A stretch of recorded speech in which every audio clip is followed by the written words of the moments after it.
नमस्कार मेरे प्यारे भक्तों, आज हम आपके लिए लेकर आए हैं माता जीवित पुत्रिका व्रत की एक ऐसी पवित्र और चमत्कारी कथा जो आपके दिल को छू लेगी।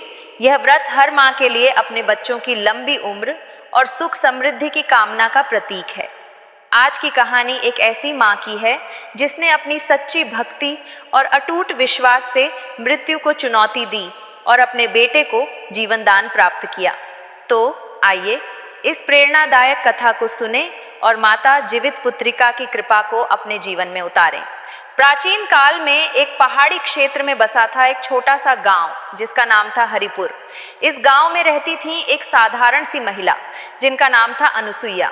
अनुसुईया एक तपस्वी की पत्नी थी और उसका एकमात्र बेटा नारायण उसकी जिंदगी का प्रकाश था।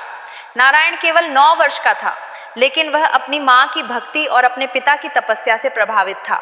वह हर दिन सुबह माता जीवित पुत्रिका के मंदिर में जाकर फूल चढ़ाता और अपनी माँ के साथ भजन गाता। अनुसुईया और उसका पति एक साधारण जीवन जीते थे। वे गांव वालों की मदद करते और अपनी छोटी सी झोपड़ी में सुखी थे। लेकिन एक दिन एक भयानक दुर्घटना ने उनके जीवन को उजाड़ दिया। नारायण गांव के पास एक पहाड़ी नदी में मछली पकड़ने गया था। वहां वह फिसल गया और गहरे पानी में डूब गया। गांव वालों ने उसे बचाने की बहुत कोशिश की, लेकिन जब तक उसे बाहर निकाला गया, नारायण की सांसें थम चुकी थीं। अनुसुईया का हृदय टूट गया। वह अपने बेटे की देह को गोद में लेकर रोने लगी। उसका पति, जो एक तपस्वी था, भी इस दुख को सहन नहीं कर पा रहा था। गांव वाले अनुसुईया को सांत्वना देने आए, लेकिन वह बार बार कह रही थी, मेरा नारायण मुझे छोड़कर नहीं जा सकता। माता जीवित पुत्रिका मेरे बेटे को वापस लौटाएंगी। तभी गांव की एक बुजुर्ग साध्वी, जो माता जीवित पुत्रिका की अनन्य भक्त थी, अनुसुईया के पास आई। उसने अनुसुईया से कहा, बेटी, तुम्हारा विश्वास सच्चा है। माता जीवित पुत्रिका बच्चों की रक्षक हैं। कल जीवित पुत्रिका व्रत का पवित्र दिन है। अगर तुम सच्चे मन से यह व्रत करो और माता से प्रार्थना करो तो वे तुम्हारे नारायण को जीवन दान दे सकती हैं।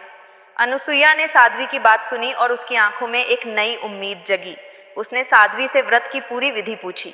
साध्वी ने बताया कि आश्विन मास की कृष्ण पक्ष की अष्टमी को यह व्रत किया जाता है। इस दिन माताएं अपने बच्चों की लंबी उम्र के लिए निर्जला उपवास रखती हैं और माता जीवित पुत्रिका की पूजा करती हैं।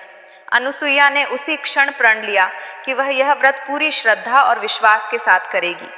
अगले दिन जीवित पुत्रिका व्रत के पवित्र दिन अनुसुईया ने सूर्योदय से पहले पहाड़ी नदी में स्नान किया। उसने अपनी सबसे स्वच्छ साड़ी पहनी और अपने घर में एक छोटा सा पूजा स्थल बनाया। उसके पास ज्यादा साधन नहीं थे, इसलिए उसने जंगल से लाए गए फूलों और पत्तियों से माता की पूजा सजाई। उसने एक मिट्टी का दीपक जलाया और नारायण की स्मृति में एक छोटा सा पत्थर रखकर उस पर तिलक लगाया। फिर उसने माता से प्रार्थना शुरू की, हे माता जीवित पुत्रिका, आप माताओं की पुकार सुनने वाली हैं। मेरा नारायण मेरा सब कुछ था। आपकी कृपा से ही मैंने उसे जन्म दिया था। अब आप ही उसे वापस लौटा सकती हैं। मेरे पास आपके चरणों में अर्पित करने के लिए कुछ नहीं है सिवाय मेरे इस सच्चे मन और प्रेम के। कृपया मेरे बेटे को मुझे लौटा दें। अनुसुईया ने पूरे दिन निर्जला उपवास रखा। वह मंदिर के पास एक प्राचीन पीपल के पेड़ के नीचे बैठकर माता के भजन गाती रही। उसकी आवाज में इतनी भक्ति और दर्द था कि आसपास के लोग भी उसकी प्रार्थना में शामिल हो गए। गांव के मंदिर में माता जीवित पुत्रिका की विशेष पूजा का आयोजन हुआ। अनुसुईया की भक्ति देखकर हर कोई आश्चर्यचकित था। रात गहराने लगी थी। पहाड़ों के बीच ठंडी हवाएं चल रही थीं और नदी का पानी शांत था। अनुसुईया अपने बेटे की देह के पास बैठकर माता के भजन गा रही थी। तभी अचानक आसमान में एक तेज ज्योति चमकी। माता जीवित पुत्रिका का मंदिर स्वर्णिम प्रकाश से जगमगा उठा। हवा में एक मधुर सुगंध फैल गई और पीपल का पेड़ हल्के हल्के हिलने लगा। उस प्रकाश में से माता जीवित पुत्रिका का एक ममता भरा रूप प्रकट हुआ। माता ने अनुसुईया से कहा, अनुसुईया, तुम्हारी सच्ची भक्ति और तुम्हारा प्रेम मेरे हृदय को छू गया है। तुमने अपने बेटे के लिए जो विश्वास और समर्पण दिखाया वह अनुपम है। मैं तुम्हारे नारायण को जीवन दान देती हूँ। माता ने जैसे ही अपनी करुणा भरी दृष्टि नारायण की देह पर डाली, नारायण की उंगलियां हिलने लगीं। उसकी सांसें लौट आईं और उसका चेहरा पहले की तरह मुस्कुराने लगा।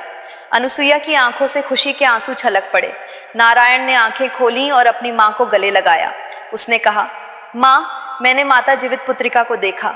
उन्होंने मुझे कहा कि तुम्हारी भक्ति ने मुझे नदी के गहरे जल से बचा लिया। अनुसुईया ने माता के चरणों में शीश झुकाया और बार बार उनका धन्यवाद किया। गांव वालों ने यह चमत्कार देखकर माता की जय जयकार की। यह चमत्कारी घटना हरिपुर में एक किंवदंती बन गई। गांव वालों ने माता जीवित पुत्रिका का एक भव्य मंदिर बनवाया और हर साल जीवित पुत्रिका व्रत को भक्ति और उत्साह के साथ मनाया जाने लगा। अनुसुईया और नारायण ने अपना जीवन माता की सेवा और जरूरतमंदों की मदद में समर्पित कर दिया। यह कथा हमें सिखाती है कि सच्ची भक्ति और मां का प्रेम किसी भी असंभव को संभव बना सकता है। माता जीवित पुत्रिका हर उस मां की पुकार सुनती हैं जो अपने बच्चों के लिए सच्चे मन से प्रार्थना करती हैं। तो मेरे प्यारे श्रोताओं, अगर आप भी अपने बच्चों की लंबी उम्र और सुख समृद्धि की कामना करते हैं तो जीवित पुत्रिका व्रत को सच्चे मन से करें। माता जीवित पुत्रिका की कृपा आप पर और आपके परिवार पर हमेशा बनी रहे। अगर आपको यह कथा पसंद आई तो इसे अपने दोस्तों और परिवार के साथ शेयर करें। हमारे चैनल को सब्सक्राइब करें और बेल आइकन दबाएं ताकि आपको ऐसी ही पवित्र और प्रेरणादायक कथाएं मिलती रहें। जय माता जित्या जित्या केता की।